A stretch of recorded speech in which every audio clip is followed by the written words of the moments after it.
brands always say like, oh, the conversion rate's the problem. It's like, well, we could just drop the price if you want to fix that. Or like, as you said, just turn off all top of funnel, ads or whatever. But it is all about adjusting for what the business metrics are.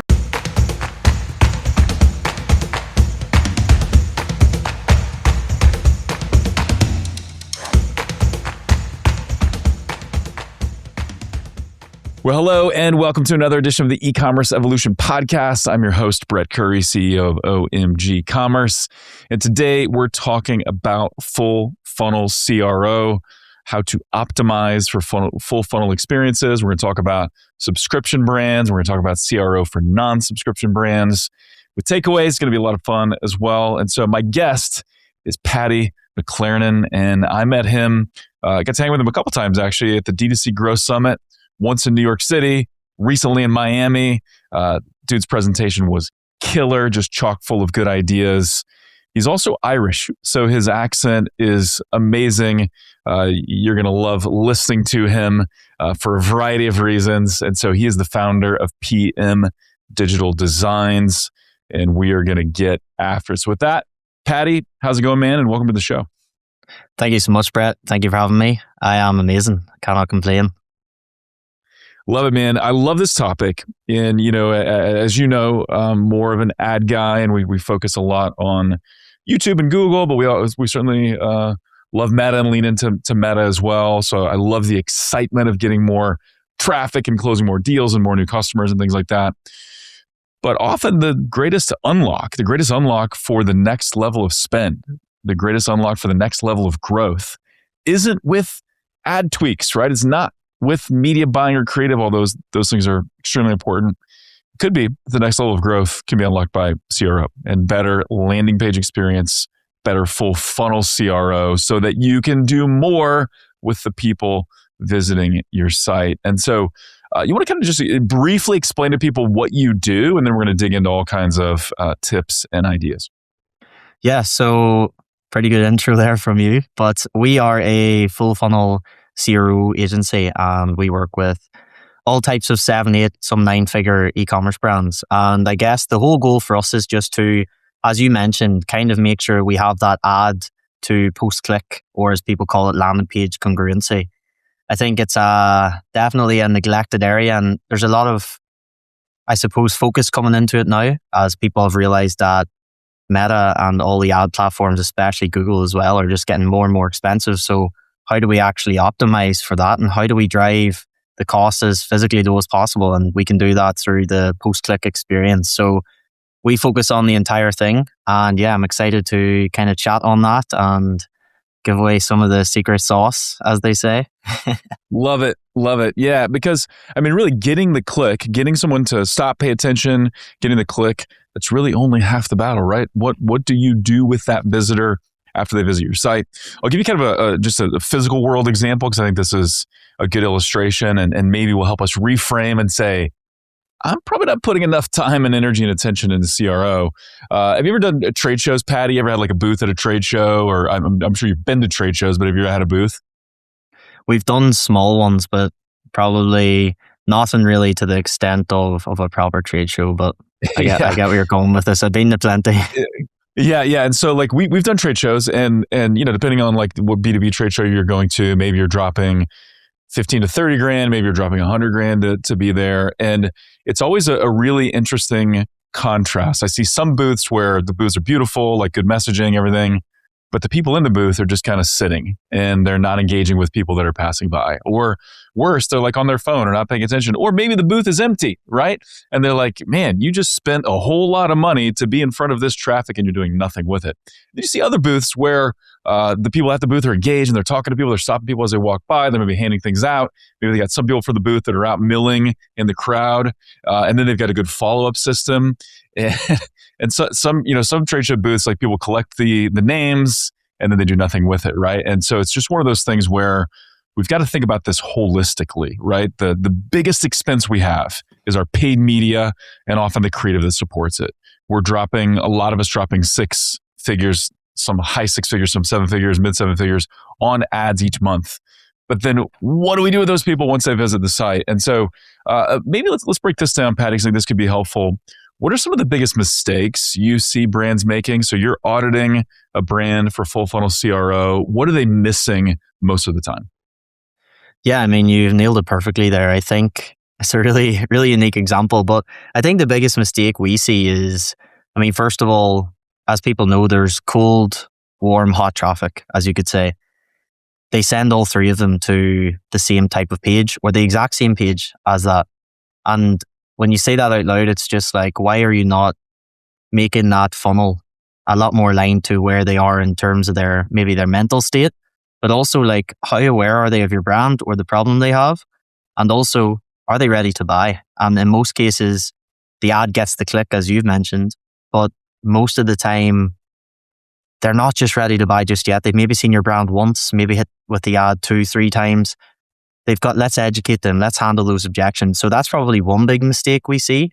Yeah, but as well, treating all traffic the same, it doesn't make sense, right? You wouldn't treat if you owned a restaurant and you had regulars coming in, you'd probably speak to them differently than you would a first-time customer. But yet, with our landing pages, we say the same thing to everybody.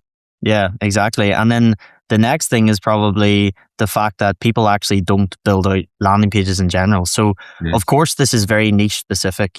With fashion brands, it's a bit of a harder kind of sell. I mean, how much do we really need to go into detail in terms of someone going to buy, a pair of jeans or, some pants or whatever it is that we're trying to sell? But I mean, there is still brands that do it. You have the most renowned one, maybe in Hollow Socks. They are very deep into, landing pages and funnels. But I think the key thing in all of this is it's brands that can solve a problem or brands that can go against maybe the norm or can provide a solution to someone's issues. So yeah, that's probably some of the biggest issues we see in terms of just that congruency, as you mentioned as well. There's just none of it from ad to the post-click. So it's a big focus for us as always. Yeah, it's so good. And I remember reading this retail book called Why We Buy by a guy named Paco Underhill. And he's talking about like retail brick and mortar experiences, which is a phenomenal read. I think there's a lot of applications online as well. But he talks about how when people walk into a retail store, a lot of times they're asking, am I in the right place? Like, should I be here? Like, is this my type of place, my type of product? Like, should I be shopping here? And people are saying the same thing when they visit your landing page, right? There's something about your ad and your targeting that got someone to click. But then the first thing they're asking when they get there is, should I be here or should I bail, right? And so can you talk a little bit about that? Like, how do we make that transition from ad to lander? What should that look like in an optimal way? Yeah, so I mean, the way we try and do it is it depends, as I said, kind of on where they are on your sort of funnel level. As in, if they just met you, the main thing we're trying to push now really is like you've got the average page of a listicle, a product page, you've got collection page, home pages. They're all just a landing page at the end of the day. But it's the style and the angle of copy in which you have to take. And, I think people neglect that part of it. It's like, oh, what page should I do? It's like, well, what's the main issues you're trying to solve and where is your audience within that level of the funnel? So we try and kind of spread it across. Well, we try and go avatar specific or persona specific. So if a brand comes to us and they have no landing page whatsoever, we'll maybe aim for a listicle, an advertorial, optimizing their product page. The areas that people actually buy and the areas that we can, kind of move the needle the most, as I said on stage when you were there, was trying to get close to revenue. So we always look at the copy they're doing. So what's the angle? And also then what's the offer? Because they're the two things alone, as well as having a good product. They're the two key things that you need or you need to optimize in order to get scale. So the page is kind of just a mechanism in which we get someone to that next stage, whether it be to add to cart, go to the product page, or checkout. So it really depends per brand, but one of my favorites is advertorials. I mean, if you get someone who is maybe solving like some sort of, I always say if they put it in you or if they put it on you, as in you can apply it yourself or you can consume it, then you're able to run advertorials because you can get really deep into that consumer's pain point that they're suffering with at that time, provide the product as your solution. The standard copywriting frameworks, except we've got a few secret sauce little areas that we add to them that kind of improve the conversions overall. But yeah, they're probably some of my go-tos when it comes to pages. So we're looking at potentially advertorials or listicles, and if it's something you consume or put on your body, perfect fit for that. And then on those pages, we can go into problem solution or reason why copy, things like that. Give us an example. Give us an example of something that you guys have built or been a part of, just so this kind of comes to life. Yeah, so we have so many that we do every single week. So one that we've kind of done that is a bit of a favorite of mine was, I always call it like campaign specific ones. So we built one for Cake's Body, which is a women's product, and What's they're the really name of that big. again? Cakes, so Cakes. Yeah. So Cakes, yeah. Or you might not be able to understand it in my accent, but so it's called Cake's Body. But I got it. so it's called Cake's Body, and we built a campaign specific one for them. Now we actually put like a mini listicle within that landing page itself, and it was like a 4 reasons why, but you could slide across. So it was only one section of the page. Loved something like that. But one thing that we've actually done with a subscription brand we started with about 2-3 months ago was they were very sales heavy on their pages. But what we decided to do was we went through their reviews, their survey answers, and what I always say is, what are the customers telling you? And we scraped all that together and produced what we found was one of the key reasons, which was blood pressure. So they sell a tablet or a supplement that helps with blood pressure, kind of controlling that. So we went into an advertorial of controlling it. Why should you be doing it? The warning signs, and just really educated the consumer because they're a higher age demographic. Something like that worked really well. And we actually seen like a subscription intake increase from them going from that to the buy box. And that's like a huge win that we always try and incorporate nice and early into the relationship. So that was a cool one for sure. So going from ad to advertorial, then to PDP versus ad straight to PDP. Yeah. And with that advertorial, you're kind of taking like a problem, agitate, solution type of thing, where it's like, here's the problem you probably want to solve. Let's define that and agitate that a little bit, make sure the pain is really top of mind and front and center, and then we provide the solution. Or what are some of the insider secrets that you're doing there?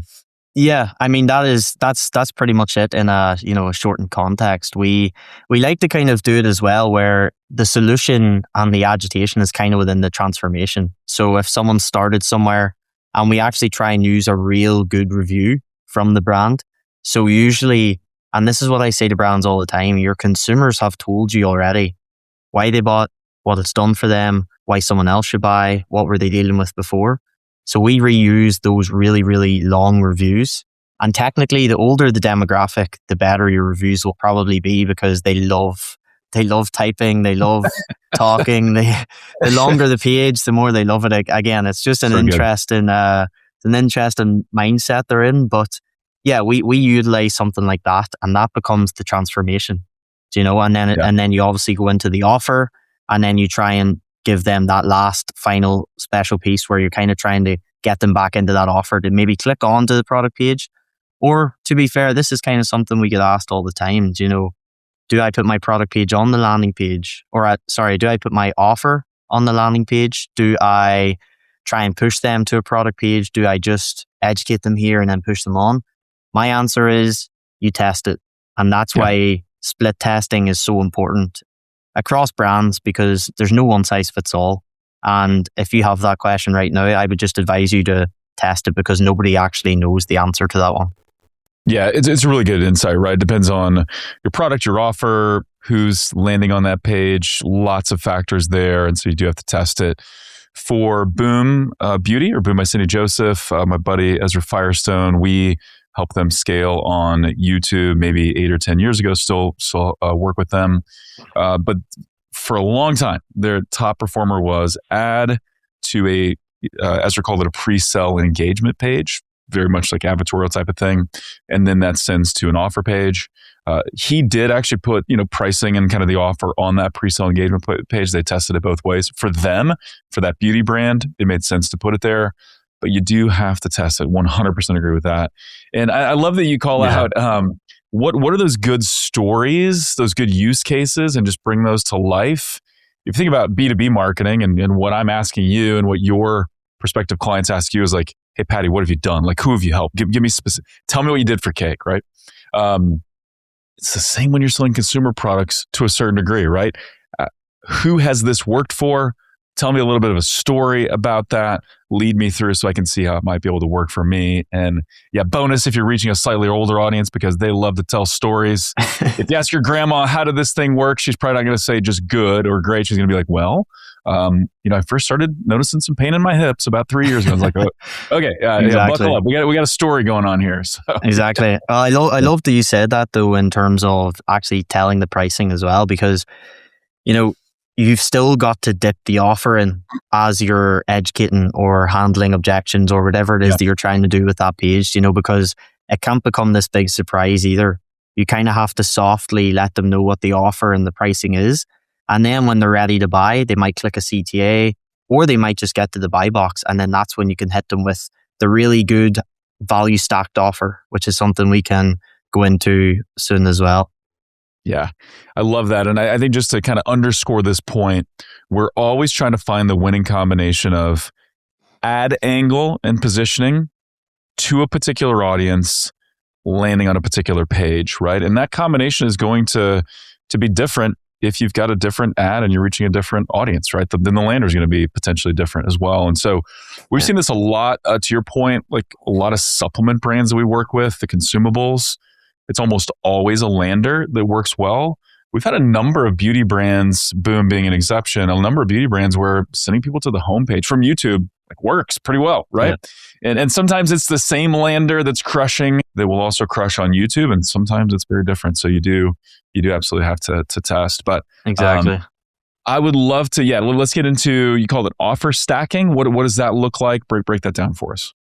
Yeah, so just to touch on what you were saying there, when it comes to different page destinations, I think that's something that's kind of untouched in the e-commerce industry where people just presume collection's the best, product page is the best. But the higher the AOV, sometimes actually a homepage or collection can work. And obviously that depends on the traffic source, but even just the what you mentioned on value stack. So this is kind of something that I see brands just don't fully grasp. And it's really, really simple when you think about it logically. And I always use something that's just like lying about here. Let's call it these AirPods. Okay. So buy these AirPods, $200, right?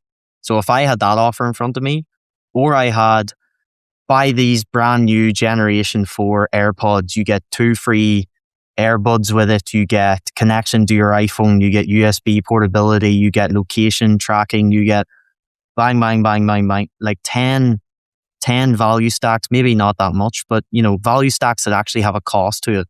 And when I was speaking on stage in Miami, when we were there together, I mentioned a couple of brands, and one of them is the famous IM8 that is kind of mega scaling at the minute, but they are nailing e-commerce for supplements or anything to do with that industry incredibly well. And one of the things they do, which a lot of brands do very well, is the value stack in terms of the supplement costs $60. But if you actually broke down all of the individual supplements or ingredients that are in it, that would cost you $250 a month to actually buy individually. Yeah. But your subscription of just our product is $60, and we encapsulate it all into one capsule that you take daily. So it's trying to just incentivize the value for a consumer that they are also, by the way, saving time, effort, and you get all of these things in one tablet or one supplement. And I think that goes unnoticed for a lot of brands.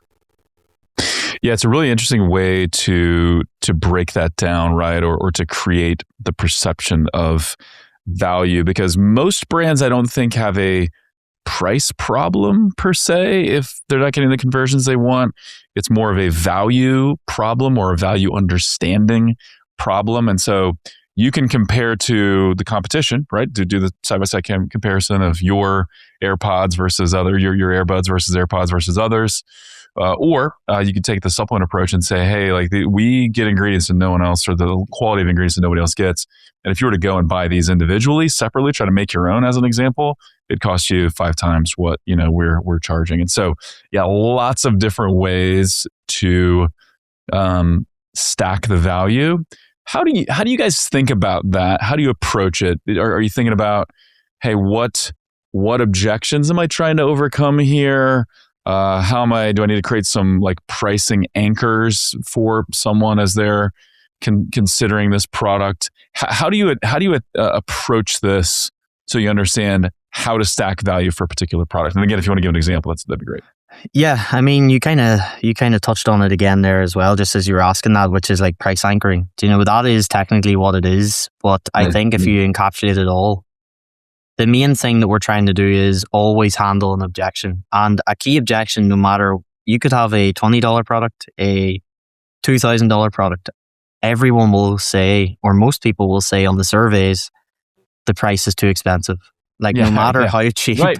no matter how cheap it is, it doesn't matter. Yep. Okay, it doesn't matter. So you're always trying to combat that. And I think when you have that top of mind, nobody really wants to pay for anything. They just need to see the value in it first, and then they'll pay. It's kind of like a B2B, as you mentioned, like you said this, but like a B2B, a brand isn't going to invest in a service unless they see value or what they might get from it. So, it's the exact same when it comes to B2C and actually selling your product. We always try to do it where a key objection that we'll take is we'll look at the surveys. So we'll set up the post-purchase surveys. If any brand's not running that, incredible value. So post-purchase surveys, you can even see what traffic source they're coming from if you do it correctly. But you can literally find out why they bought. What is it that you're buying this for? Why us and not a competitor? As well, you can email your own customer list and just ask them questions, especially subscribers. And you can find out the real reasons that they're trying to buy this for. So and important. Why, exactly. And why, are they trying to really get behind something, or what is it they're trying to fix or maybe have a solution for? So we always keep that in mind. And again, if we look at the client I broke down of ours on stage was selling a mineral, and it was a supplement, but he kind of described it as 100 minerals, one supplement.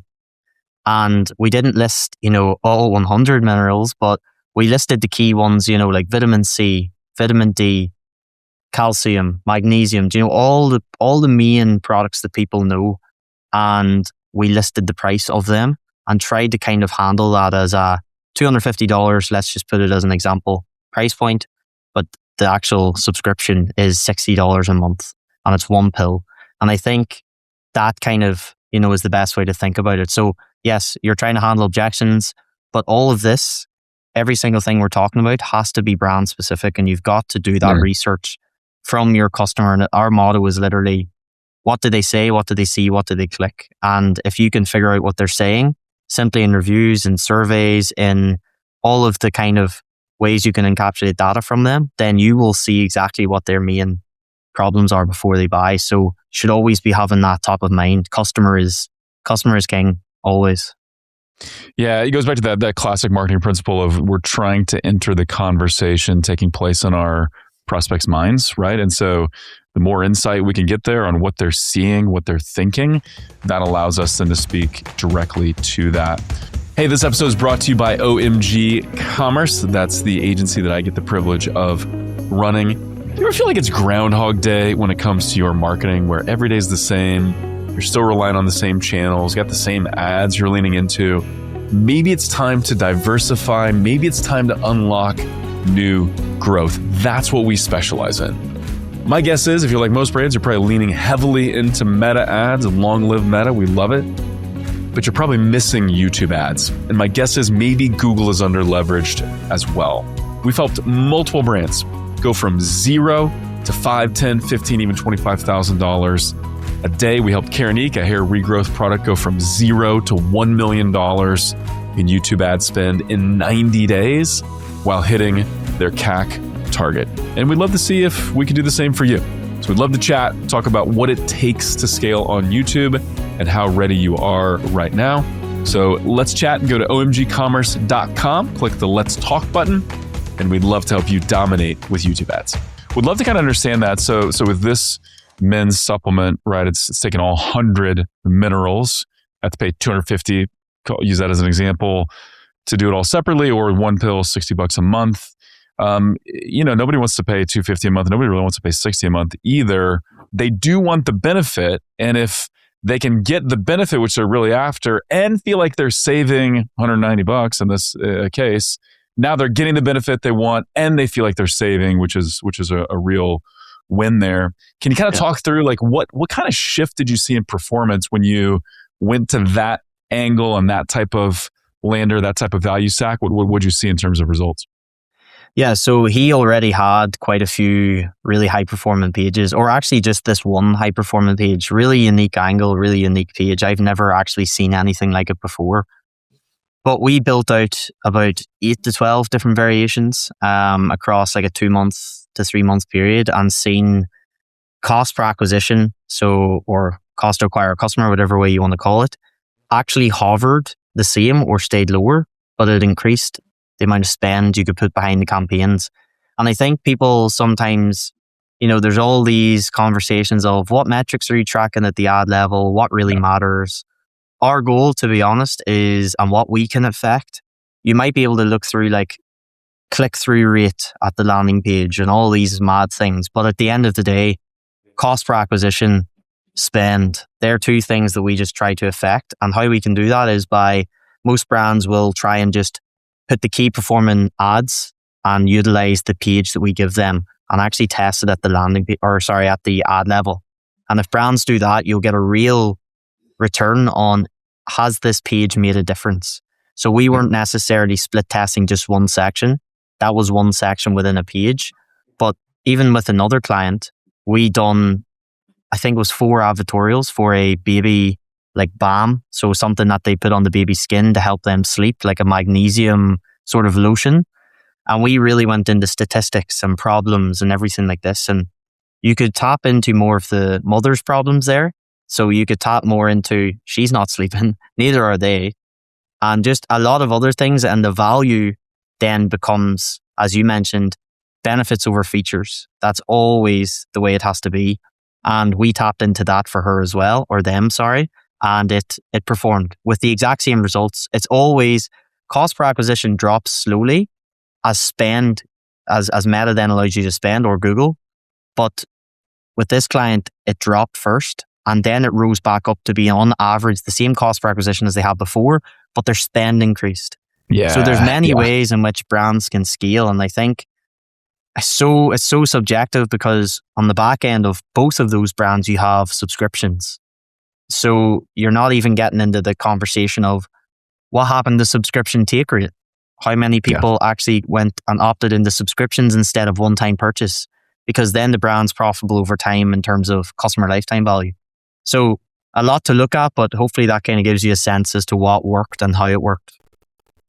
Yeah, just a great reminder, Paddy, that sometimes we optimize for the wrong metrics or think about the wrong metrics, right? I do like looking at conversion rate. I think it can be valuable, but in some ways it's like ROAS, right? Where like, if I want to double my conversion rate or triple my conversion rate, I'll just shut off all top of funnel traffic and go branded search only, right? And conversion rate goes through the roof. I've done nothing meaningful. I've actually probably severely damaged my business. So maybe you want an increase in conversion rate, maybe not. But really all you want is more new customers at an acceptable CAC, right? Or I want to grow my number of customers at an acceptable CAC and increase my LTV. That's the real win, right? Not going from some arbitrary conversion rate number of 1.5. Now I really need to hit a 3.5 conversion rate. Yeah, maybe, but like really, are you driving new customers at an acceptable cost? Are they spending more over time? That's where you win. And yeah, some pages will just hit your number, but they'll cap out in spend, especially on Meta. And so you've got to have a different lander if you want to break through. I think that's such a good call out and a reminder.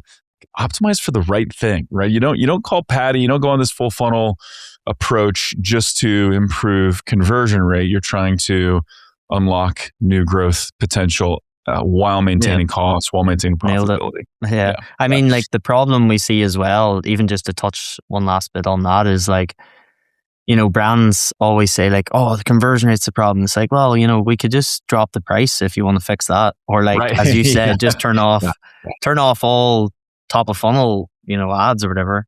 But it is all about adjusting for what the business metrics are. And that's why we are doubling down on brands that run subscription models, because we've got a brand up to 72% take rate, like with everything to do with genuinely like no black hat, as they say, no like opting into funnels that they don't want to. It's genuine good product backed by a good funnel, and actually everything talking about the routine and optimizing for that daily intake. So, you perfectly worded it there in terms of just track for the right metrics. Don't always look at what everyone's saying online. Yeah, exactly. Well, let's talk about subscriptions really quickly. I love working with subscription brands. I've invested in a number of subscription brands, right? The model just brilliant. And I've seen some, in fact, one that I'm an investor in, right now they're testing landers that all you can do is subscribe. It is a product you should take daily.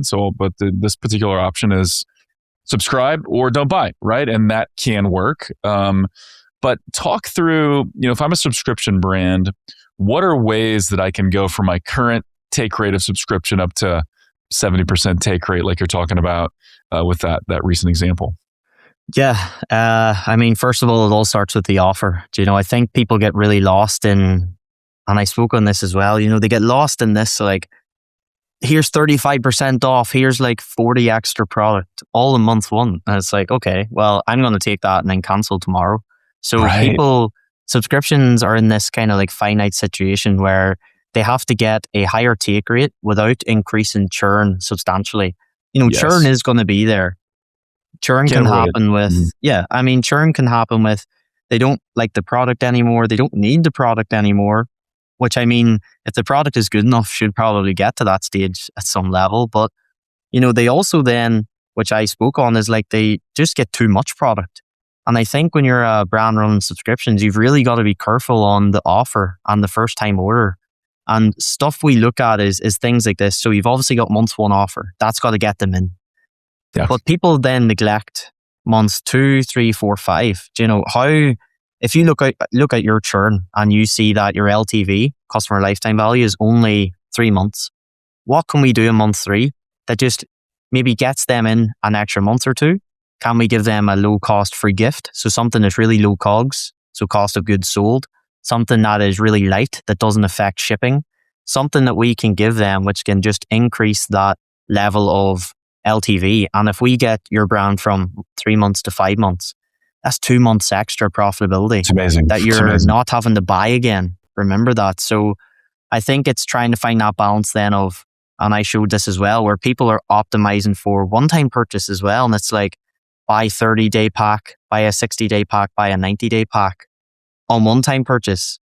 But yet they then offer a subscription on that and slap another discount on top.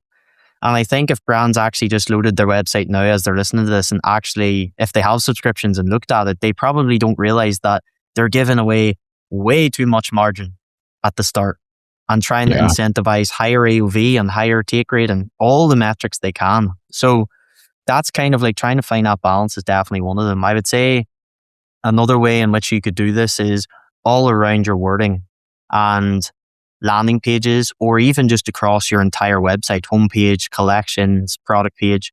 It's all about daily intake, consistent use, getting into a routine, tapping into that habit, really trying to showcase that if this product, actually produces a benefit or an outcome, link that to the problem that they have or the pain point that you've done with all of your research that that they suffer with, and actually put that into the product page or the lander.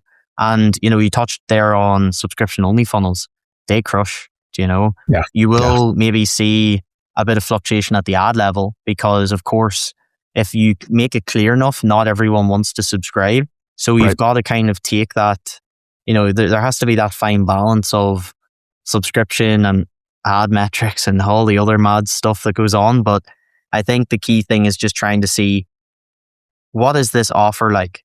Does someone who has this problem actually want this offer? We see a lot of free gifts. So maybe if you subscribe monthly, you get a free gift with or 2 free gifts with month 1 order. Then you get a free gift in month 2. You maybe get an extra discount or an extra gift in month 3. But the key thing in all of that is people then end up giving the free gift could be, oh, here's extra. Let's say we sell sachets and there's 30 per month. Here's an extra 5 sachets, or here's an extra month on top. But what did I say at the start? It was all around, churn when they have too much product. Mm-hmm. So we've got to find that nice balance of, can we give them some sort of merch? Can we give them a water bottle that works with the sachets? Can we give them a shaker? Can we give them a digital product that genuinely helps them? Maybe, we work with an electrolyte brand at the minute, very well known one in Cadence, and they are starting to look at marathons and runners as a big cohort of customers. So what they're actually giving out is, you get a running cap at some stage, you get a free water bottle, but then you get this 30 to 50 page doc from their head scientist on cramping and fatiguing and actually supplementing 4 big races.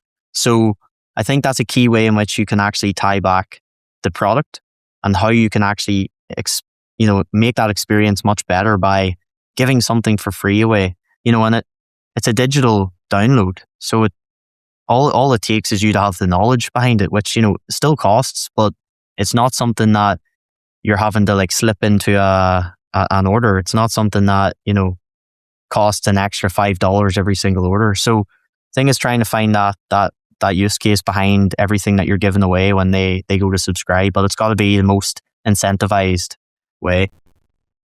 Yeah, you're really trying to optimize a number of things, right? You're trying to look at what is the right amount of perceived value and how can I increase that perceived value and give more benefit to my customer. Also, how can I line up that benefit or the value stack in a way that leads to more consumption, not less consumption, right? Or that leads to a better stick rate versus potentially encourages a churn rate. I'll give you a couple examples, one good, one bad. I love cereal, right? And so as I've tried to eat healthy, I've switched to healthy cereals, grain-free cereals and stuff like that.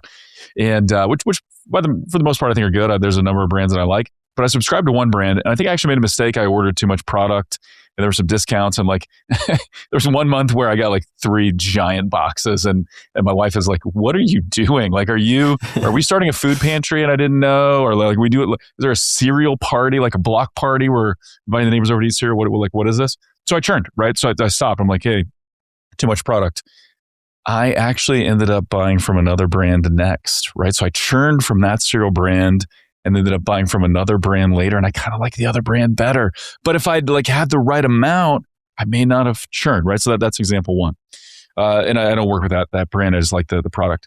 Example 2, there's a brand called Perfect Amino Body Health. I'm not sure if you've seen them.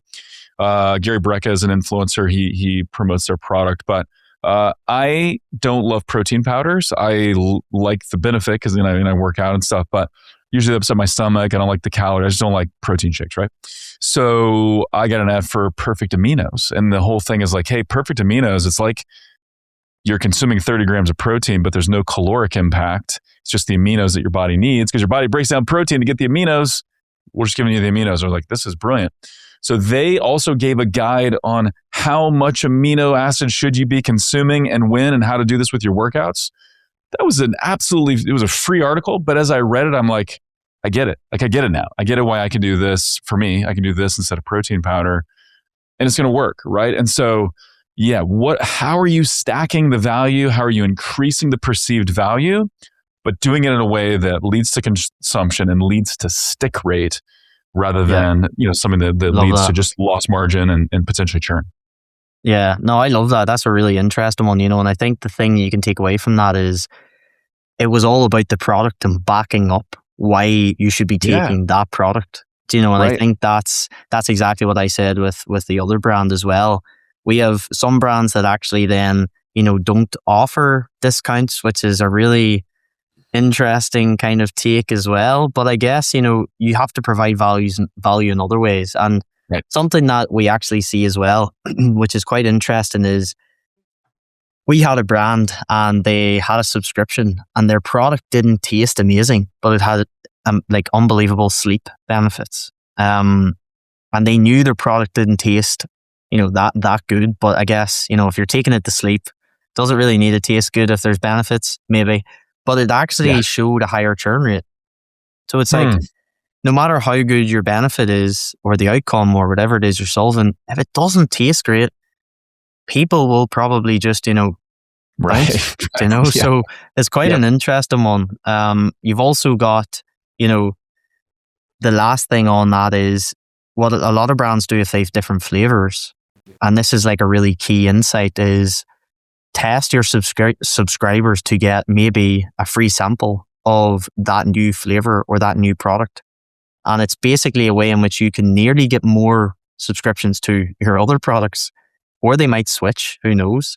But again, actually showcasing different flavor options to people and letting them try them is a good way to increase, your customer lifetime value. It could actually improve your average order value if they want to buy it as well and update and upgrade your subscriptions. And I actually want to add one last point to this. The subscription portal, I think this is something that brands forget, is something that customers actually click into. And what I'm talking about there, in terms of flavors, you have to showcase these flavors. You have to upgrade them. You have to upsell them. Sorry, is what I meant to say. And if you do, or a cross sell, you could maybe argue, they actually might swap it if you allow them to do that easily, or they might add it to their subscription. So I spoke to a brand yesterday. That's why this is a top of mind. And they stopped working with us for about 4 or 5 months. And they've launched new offers. They're actually like a digital offer, which is interesting. But their subscription portal and everything is a bit messy now. And that's actually leading to churn. And so is the offer. And so is the emails they're getting hit with. And I think it just talks about our whole scenario here of how do you increase subscriptions? There's a lot of layers to it. But I think if you start with the offer, the experience has to be good. And there has to be an outcome that they're actually getting from your product in order to actually want to stay with it. Yeah. It's really good, man. Maybe have you kind of give just on the fly some thoughts on how you might approach different subscription products, thinking about quantity offers and thinking about, the way you present this. So let's take a few of the examples we just talked about. So let's take healthy cereal option. Let's take, like this protein alternative or amino acid product. And let's take hydration. I'm a huge hydration fan as well. That's been a huge unlock for me. Like my personal health is getting enough electrolytes, game changer. How might you approach those differently in terms of how might you stack the offer or stack the value and structure the offer? How would you think about quantities and quantity offers and things like that to get kind of the right amount of consumption, the right amount of product for a given consumer? Yeah, well, if we start with the first one, maybe slightly heavier than the other products potentially because it's cereal, it's in a box. There's maybe 500 grams. Dimensionally, it's much bigger for sure. Much bigger. So you've got packaging to put into that. So I think even just to touch on all three, by the way, I think what people don't do enough is test the pricing. Yeah. And that alone could potentially take away some of the costs that you have to deal with when you have a heavier or bigger product. Now, the other thing I would say then is when it comes to shipping. So if we just talk about all three here, the higher quantity should technically achieve free shipping. But I would test this, and a lot of people immediately just go, here's free shipping. That's our unique selling point. And it's like, whoa, you could be generating 25% of your revenue through shipping. So charge it. And we've actually seen some really weird tests where we've offered free shipping and we've charged for shipping, and the charge for shipping's conversion rate is higher. I genuinely don't understand it. It does. It's as if they feel skeptical. They feel skeptical that you're giving me this free. I'm not really sure. If you're trying too hard. You're really going to try hard if you're giving me free shipping. Maybe that's a perception or something. It's so strange, but that is something that all of these brands should be testing. Now, if we go to the cereal one, what is cereal? What does every age group eats it, doesn't it?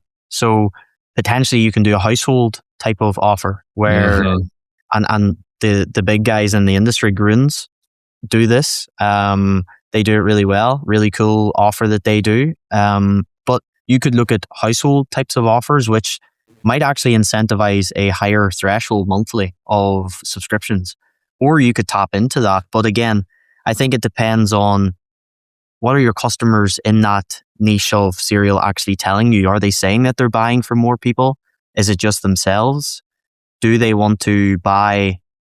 Like, I think an interesting part of where I'm going with this is if you're selling a 500 gram box of cereal, it would be interesting to know how long that actually takes to get through. Mm-hmm. That would be the interesting part as well. So if people, could just like get through a box in 1 month, I could definitely get through a box probably in 2 weeks or a week maybe. Yeah. I'm going a week over here. Yeah, I can do a box in a week. We're smashing that. Like, so again, I think you need to tell them that and say, hey, this will last you a month or a week. Mm-hmm. And that's where you could maybe incentivize a 2-week subscription and a 4-week and a 6-week and an 8-week.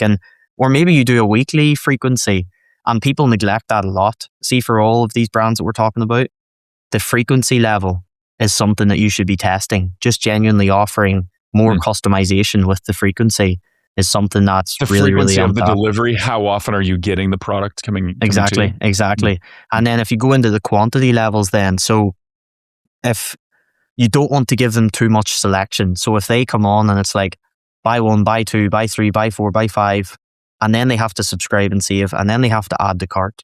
You don't want to give them too many options. So potentially, you have the law of 2s and 3s. You could potentially just offer a buy 1 or a second option of getting 2 boxes. Now, this is where we could go into a bit more detail in terms of, is it buy 1, get 1 free? Is it buy 1, get 1 20% off? Is it, and really trying to stack that value.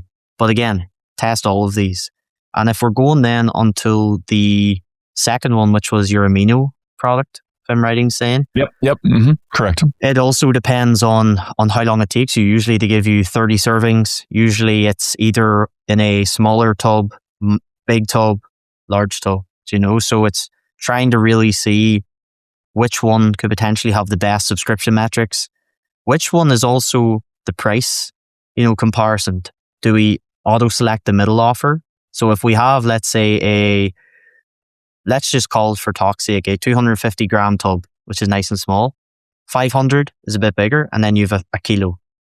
If we're going for the 500 gram tub in the middle, that's probably, price anchor between the two. And that's probably the most selected, the best selling. So we want to have those little notes around that selector that actually gets people to want to buy the middle one. And the more expensive one might actually make it seem cheaper than it is. And the less expensive one might seem like you're not really getting enough value for that size. Yeah. So, there's a lot of psychology things here. And I think everything me and you have talked about today is just, everything is psychology. It is. It is. Humans are just psychologically based with every scenario and decision that they make. So you've got to really understand that we don't want to overload them. We don't want to give them too many options, but we want to give them just enough that we can incentivize a higher spend so that we're profitable enough as a brand. And that's a key thing for all of these. And I think then if you're going to the last product, this is one that we are working on for like 3 or 4 brands, to be honest, which is quite interesting. So we have a lot of information on this one, but the key thing I would say is trying to actually just give them the 30-pack sachets. So something that lasts monthly is usually the best scenario. Interesting. Because the more you stack on, we have loads of bundles for these brands as well. We have a daily product and we have a sleek product, and then we have cans. So, there's loads of bundles you can do. People do love them. But we've noticed that the churn is way higher on the bundles because people will probably just subscribe to get the extra discount. Yep. So I think it's trying to just give them the hero product, the one that's got a good enough cost per acquisition, a high enough LTV. And our goal is to just increase the subscription take rate. But also then we've been working on the offers, which is, back to my point, free products, okay, free gifts. How do we incentivize them without giving away too much product? So you give away other products, caps, bottles to take with the drinks. You've got free shipping on the subscription offer, loads of other things. We could talk about this for days, but I think the key thing in all of these brands is it's all about the value, the time saved, and do you just give enough sort of breakdown of the product and what it does for them? I think if you can nail them 3 things and they really leave with no questions to answer, you've done your job, and you'll probably have a higher percentage of those orders. But yeah, that's probably, without going into way too much detail, that's probably some of the key things we would look for. It's so good, man. It's so good. You're trying to balance them. Am I getting a good enough take rate? Am I giving people the right amount of product so that they consume it, love it, enjoy it, don't ever feel like they've got too much or not enough, so that they're, likely to churn, because we want to increase that take rate. We want to increase that stick rate, right? So that our CAC to LTV ratio just improves over time. Brilliant. I love it. How important is, like, for these brands, how important is kind of your follow-up sequence? So like abandoned cart sequence and things like that. How important is, email and SMS and other follow-up mechanisms to really truly go full funnel here with CRO? Yeah, so we would give advice on it. Usually we pass that off to the email and SMS partners because we focus on our main things. But I think the main thing is making sure that you're actually educating the customer on what they're getting. So I think that's something that people that don't really actually hold on to enough. So you've obviously got, when they join, they obviously get a welcome email on the welcome flow. We like to make sure that the founder is writing that, the founder. So it's a plain text founder written email to basically thank them on joining the subscription, joining the sort of community. You want to try and always drive it towards a community, but also then educating them on the why they created the product and why the brand. And then I think it's about actually educating the consumer on what the product is going to do for them, why they should continue to take the product, asking them for feedback, making sure that they're getting hit with those welcome email flows. I think that's one of the biggest, unlocks for any brand, no matter what they're doing. You've obviously got then win-back flows, which we all know about, which is usually the people that have maybe subscribed in the past. Without going into too much detail, that's another way in which you can actually continue to increase your subscription take rate. Let's say if they unsubscribe in month 5, for example, can we hit them back on month 7, month 8, month 9, maybe trying to tap into, hey, how have you been feeling without the product? Or, trying to tap into that side of things. Or maybe, again, always a clean, plain text email from the founder works super well for any email you could be sending. But as well, I think then you mentioned, you've got checkout abandonment, cart abandonment. I think people actually neglect cart abandonment usually and just go straight for checkout. Yeah. You've got to kind of work all of these in a way where you're not just giving them an extra discount, an extra discount. Because some people will game that system. Some people will know that if I just do these things, I unlock another level of discount, and that's what they're going for. Yeah. I mean, you're already giving them one with the subscriptions, or maybe a bundle, and then you're giving them another welcome flow email discount, or another, checkout or cart abandonment email sequence, So again, I think brands just get so obsessed with trying to win back customers through discounts. And we've seen some brands just get absolutely annihilated that don't even understand their numbers. And then they just add on, and they think that that's a strategy when the main part of the strategy is offer and copy. And they've got to just jump back from all of the craziness of discounts to how do we provide value and describe the value. I think brands actually give value, but they don't describe it enough. They don't actually tell them. And that's probably what I would say about all of that. Again, not an email and SMS expert, so just want to have that out there. But we know the basis of it. Yeah, absolutely. And that all rings true. We've got a retention department, and Nick, who runs my email and SMS team, he would totally agree with what you just said. And it's so funny. Just a reminder that founder's story is so powerful, from big mattress brands to supplement brands, everything in between. Sometimes the founder's story is the best performing ad.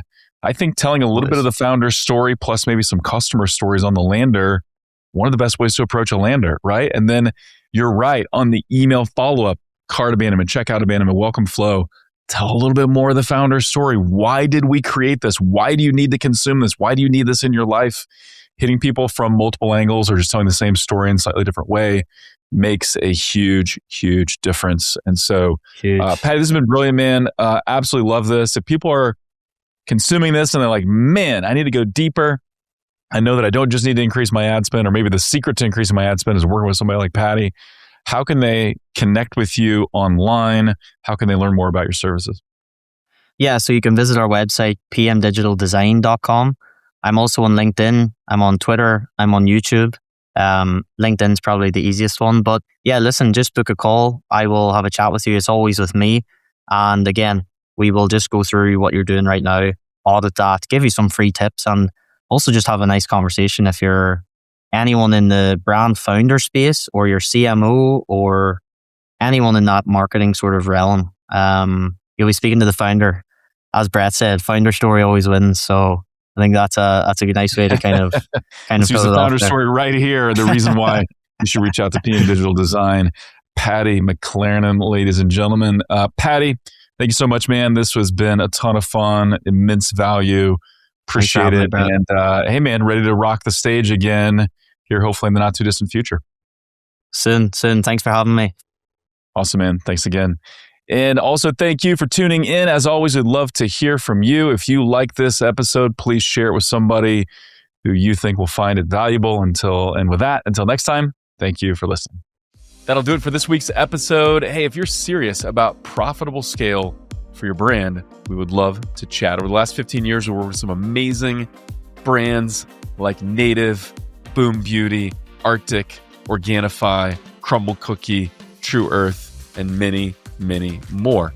We want to help you unlock new channels, find profitable scale, have better creative, better campaign, better measurement strategies, and ultimately help you have more fun and grow in all of your relevant channels. So take a look at omgcommerce.com, and we can't wait to help you scale profitably.